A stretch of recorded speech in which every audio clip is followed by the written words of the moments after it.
तर आपण आत्ता आलेलो आहोत पाथरपुंज या गावामध्ये. पाथरपुंज हे गाव कोयनेचं जे चांदोली अभयारण्य आहे, अभयारण्य म्हणण्यापेक्षा आपण नॅशनल पार्क म्हणूया. या नॅशनल पार्कमध्ये हे गाव कोर झोनमध्ये येतं. आता कुठल्याही नॅशनल पार्कचे 2 झोन असतात, एक बफर झोन आणि कोर झोन.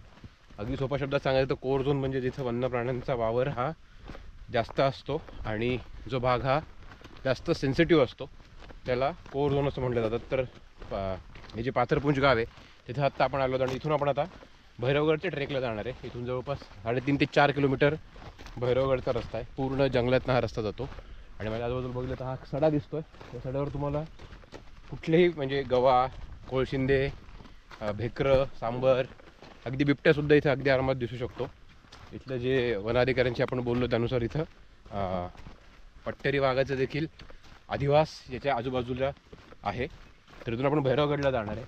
अतिशय सुंदर असा हा परिसर आहे आणि बघूया आपल्याला इथं काय काय दिसतंय ते.